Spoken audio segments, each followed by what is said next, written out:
Well, the Ducks won again, but this might not be so good for active followers of Team Tank. Yeah, I'll talk about that on today's episode of Locked On Anaheim Ducks. You're Locked On Ducks, your daily podcast on the Anaheim Ducks, part of the Locked On Podcast Network, your team every day.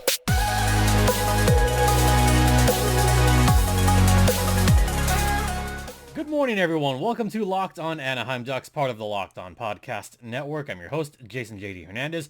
I've been covering hockey for over a decade. Thanks for making this your first listen of the day.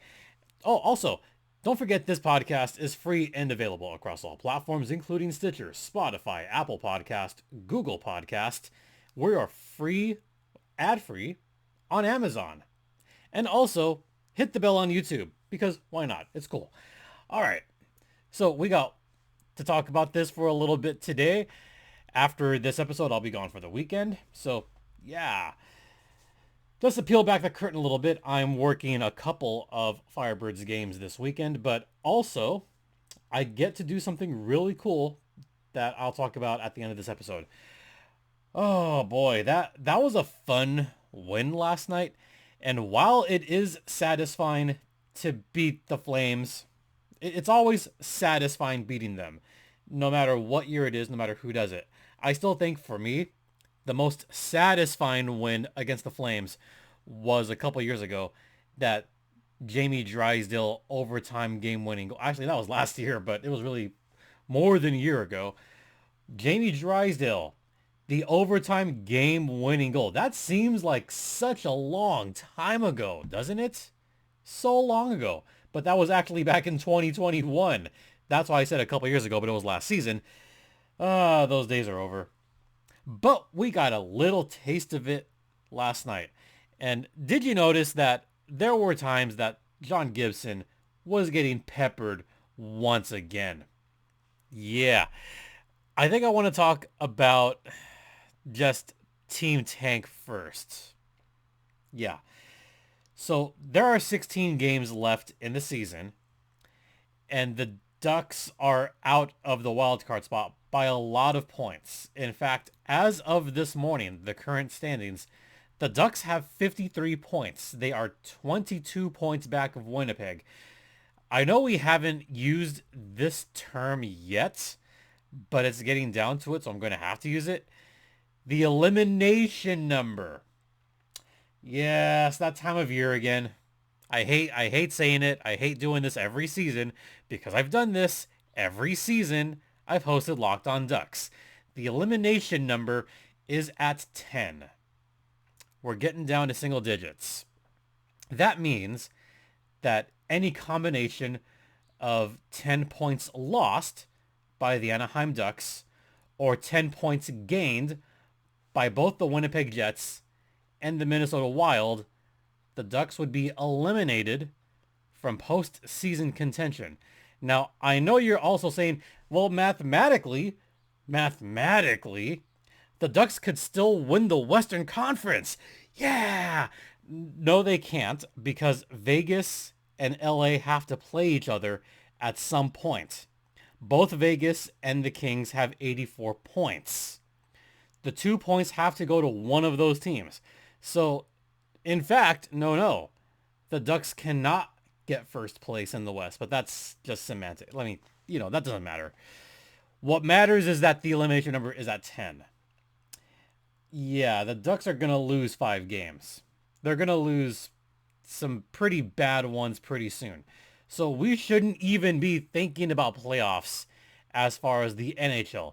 AHL, kind of a different story altogether, but I'll save that for next week when the goals might still be in it because, oh my God, they're actually winning games right now, but we'll save that for Goals Thursday. Winnipeg is going to win 5 more games. Not Minnesota. It's Colorado, actually. My mistake. So already a correction just a few minutes in. It's Winnipeg and Colorado. Okay, Colorado's going to win 5 games. Winnipeg's going to win 5 games. Ducks aren't making the playoffs. They're not. So what does this do for Team Tank? They're 3 points up on both the Chicago Blackhawks and the San Jose Sharks. I met up with JD North last weekend, JD Young, who hosts Locked On Sharks. And one of the first things he said when he greeted me was, "Hey, we caught you." I know he said that kind of jokingly, but it's kind of true. Like, yeah, we caught you.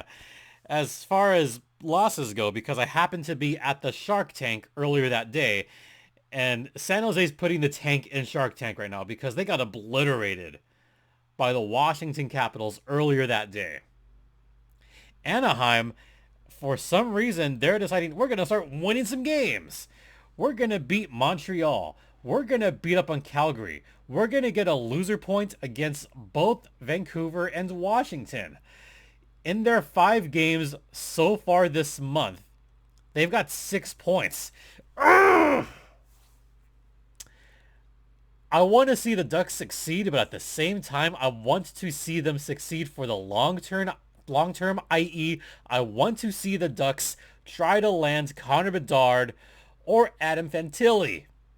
They keep getting points like this. That's not going to happen. It is absolutely not going to happen if they keep this up. Because they're 3 points up on Chicago and San Jose and 6 points up on the Columbus Blue Jackets. At least Columbus has games in hand, so they could always catch up to the Ducks in that regard. But is this good in the long run? No, it's not. The Ducks could wind up as low as the 6th pick, which wouldn't be all that bad. But when you have a generational type talent and you have another talent that would go number 1 in many other years, you go for that. You go for those top 2 picks. Once you're mathematically out of it, you say, F it, let's go for that top pick. So mathematically, that's what the Ducks are. And I know I shouldn't condone tanking, but again, generational talent. While I have seen some Twitter users saying, well, would it be wise to get another center? Shouldn't we be drafting for position? No. I'm going to say this flat out right now. You do not draft for position. You do not draft for quote-unquote needs. You draft the best player out there. The best player. Several NHL teams have been burned by this in the past, by going after someone that they think they needed in that position and wound up getting burned for it. The most infamous example of this is in the NBA. Some guy by the name of, what's his name? Michael Jordan. He wound up going 3rd in that year's draft, 1984. Look it up, guys. The Houston Rockets got Hakeem Olajuwon. Yeah, that was a good pick because Hakeem, at the time, was the best player in that draft. And for what it's worth, he did lead the Rockets to 2 championships.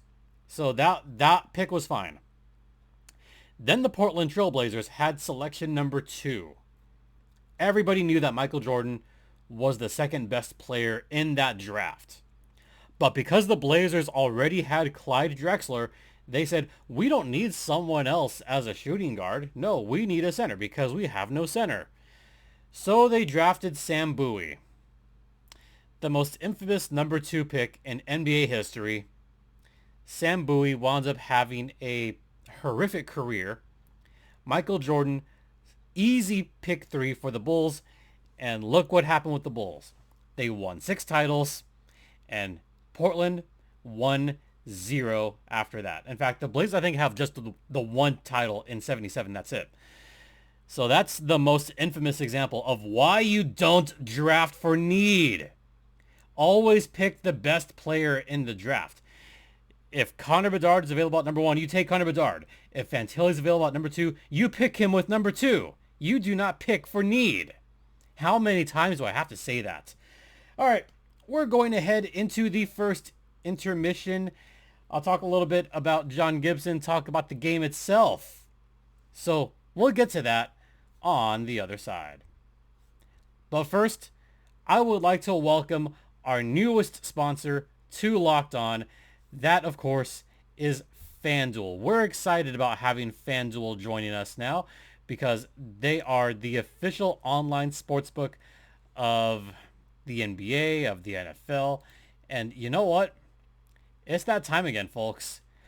March Madness, baby! Woo! Yeah, March Madness is here. And if you're a new customer, you get a no-sweat first bet of up to $1,000. That's $1,000 back in bonus bets if your first bet doesn't win. Just download the FanDuel Sportsbook app. It's safe, secure, and super easy to use. And you could also get a bigger payout with the same game parlay.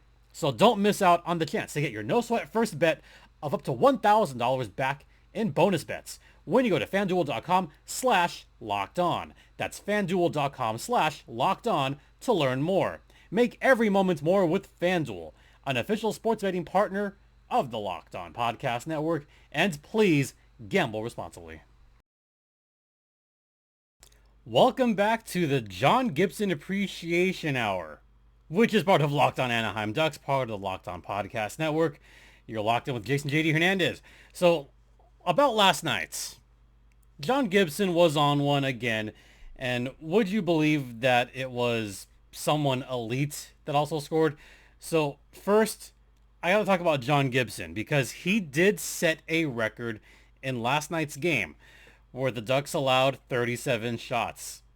John Gibson got 36 saves in yesterday's 3-1 victory over the Calgary Flames, which means that John Gibson now has the franchise record for most saves by a goaltender. Yep, that's right. He passed Guy Hebert. Guy Hebert had 11,813 saves. John Gibson only needed 13 saves. He got 36 saves. Whew! 36. That's a lot of saves. That's more than he should get in any normal day, but that's just another day for John Gibson. 36 saves. He now has 11,837 saves and counting with the Anaheim Ducks. Which begged this question from Felix Sicard, and I actually thought about this too, but he beat me to the punch on this one. Do you think Gibby deserves his number up in the rafters? And I would say not yet, but he's getting there. John Gibson is on the trajectory to get his number retired in Anaheim. I think if John Gibson can get some more playoff games, if he can get even more wins, if he can keep up this level of play, then I would say absolutely yes, 100%, John Gibson should have his number up in the rafters at the Ponda. And right now, John Gibson has kind of been on a tear for the last little bit. Once again, he was way above expected goals. The expected goals were 4.25 for Calgary, of course, to only 1.48. Yeah, the score should have been 4-1 in favor of Calgary. But John Gibson had a game score of 3.25. He was by far the best player for the Ducks yesterday, right up there with Max Comtois and the Elite 1C Derek Grant. Yeah, but this is about John Gibson. John Gibson, over the last maybe month and a half, has been kind of on a tear, and we love to see this, folks. Remember when John Gibson was amongst the bottom tier of goalies as far as expected goals and game score? Well, right now, his expected or his average game score is above the negatives. He's at 0.07, so he did it. His expected goals against are 165, and he's allowed only 162 goals against. So John Gibson, I would say, is slightly above average in that regard. But as I've mentioned several times, he has by far the highest expected goals against out of any goaltender in the league. He works the hardest out of any goaltender. And by the way, his expected goals against is 165. That's only over 45 games. The next highest are UC Saros, who's played 48 games, and Binnington, who's played 50 games. They're both in the 150s. So you tell me that John Gibson hasn't been stellar in net. I wouldn't say he's been stellar. He has the last month or so. But he has been quite good in net, and he is still that guy. Now, would I say he's an elite goalie right now? I wouldn't go that far saying he's an elite goalie. I think there are a couple other goalies that are really elite right now. Linus Ullmark, he's elite right now. Connor Hellebuck, he's been elite. Winnipeg is looking pretty solid right now. Even though they have that last wildcard spot, they're still a pretty solid team. And I also got to give credits to Jake Ottinger. Jake Ottinger for the Dallas Stars has been very good. He's probably been the best goalie that no one's talking about right now for the Dallas Stars. Even though the Stars are first in their division, he's still not getting enough credit. But John Gibson, he has been very good. So we got to praise him there. Again, 36 saves last night. The Ducks just allowed a plethora of shots, especially for a period of, well, the first part of the first period and for a while in the second period where the Flames had, and I counted this, about 6 or 7 shot attempts in like 30 seconds. Poor Gibby. He was just, he was trying his best, and he succeeded there. Now, granted, he did allow that one power play goal. Look, that's a power play goal. We know the Ducks' PK is awful. We kind of saw that one coming. The Ducks left him out to dry on that power play. Aside from that, he's been good. He was very good. Max Comtois, Brett Leeson. Brett Leeson scored in his hometown. Are you kidding me? And then the Elite 1C putting it away on the empty net with a couple seconds left. Woo! Yeah. I think it was 1.6 seconds left, but that was a solid game for the bottom six. Got to give them a lot of credit on this game. They stuck with the game plan. They got the goals when they needed to. So props to that. Also, I got to give props to some of the defense at times. And I'm going to give my props also to Scott Harrington, who had a whopping 7 blocks in last night's game. 7 blocks by himself. You know what? That could be a decent little pickup for the Ducks. Harrington has been okay. I liked him a lot when he was up in San Jose. I always thought he was a fine player in the Sharks organization. And he's looked pretty good so far as an Anaheim Duck. So, got to give credit where credit is due. And that's pretty much last night's game just in a nutshell. So, upcoming schedule for the Anaheim Ducks. This is where it gets a little bit dicey here. The Ducks have a game against the Nashville Predators tomorrow night back at home. I will not be in Anaheim. I won't be watching that game live because of something I'm doing tomorrow night that I'm very excited about. I'll talk about that in a couple minutes. First, I just want to bring this up once again. With all those shots against John Gibson in 66 games, I'm not going to do the graphic, but in 66 games, the Ducks have allowed 22,585 shots against. They're climbing the charts very fast. That's in 66 games. There are 16 games left. That means they only have 495 shots against to break the all-time record in a single season. Only 495 over 16 games. That's an average of about 31. Yeah, about 31 shots against per game to break that mark. They're already allowing 39.1 shots per game right now, so they're well on their way. Yeah, if you were to take their average right now, they would obliterate that record. They'd have 3,200 shots against. So they're going to hit that record more than likely. I think after the next game, I'll start putting the graphic up again, but it's not good, folks. They're going to hit that mark. As much as I hate to see it, it's probably going to happen. Ugh. Yeah. So upcoming schedule this week. They got an 8-game homestand coming up. Nashville on Sunday.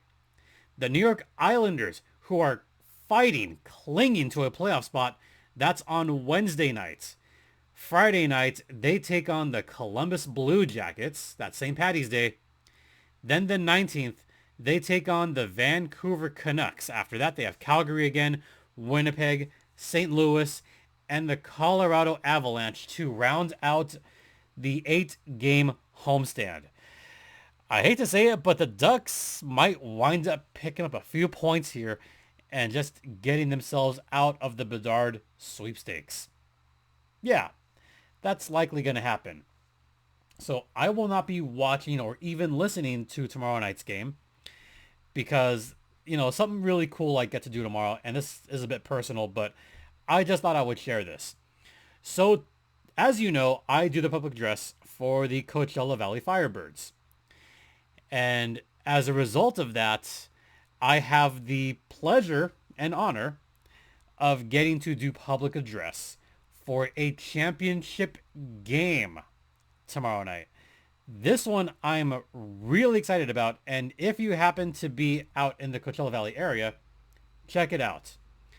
I get to do public address for the PWHPA championship game at Acrisure Arena in Palm Desert. So I am excited beyond words about that. That's going to be really fun. It's going to be really cool. I cannot wait. Phil Hewlett, who, as you know, does the public address for the Anaheim Ducks, he got to do it yesterday at Great Park Ice. That title game is going to be between Team Scotiabank and Team Harvey's, which means I probably get to watch Marie-Philippe Poulin just break our hearts once again. Me being an American citizen, I still remember that she broke the Americans' hearts in the Olympics because Marie-Philippe Poulin. Of course she does that. But got to give my shout out to Phil Hewlett for doing a great job yesterday on the women's games last night. Phil, one of the best in the business, obviously has done PA for the Ducks for a long time. So yeah, I just had to give my props there. And I get to do that for the title game. Oh, I am very excited about that. Cannot wait to do that. All right. That's going to do it for this podcast. That's going to do it for this week. We'll be back on Monday for our next podcast. In the meantime, thank you so much for tuning in on YouTube. Thanks for listening. Don't forget, this podcast is free and available across all platforms, including Stitcher, Spotify, Odyssey, Apple Podcast, Google Podcast, etc., etc. You could follow me on Twitter at StimpyJD. The show's Twitter's at LO_Ducks. You could drop me a line at lockedonanaheimducks@gmail.com. I do answer those emails, by the way. And once again, thank you all for your continued support. It is greatly appreciated, and I hope to see some of you out in Palm Desert this weekend. For Locked On Anaheim Ducks, I'm Jason J.D. Hernandez, saying have a great weekend, folks. Please remember to be safe out there, be kind to one another, and Ducks fly together.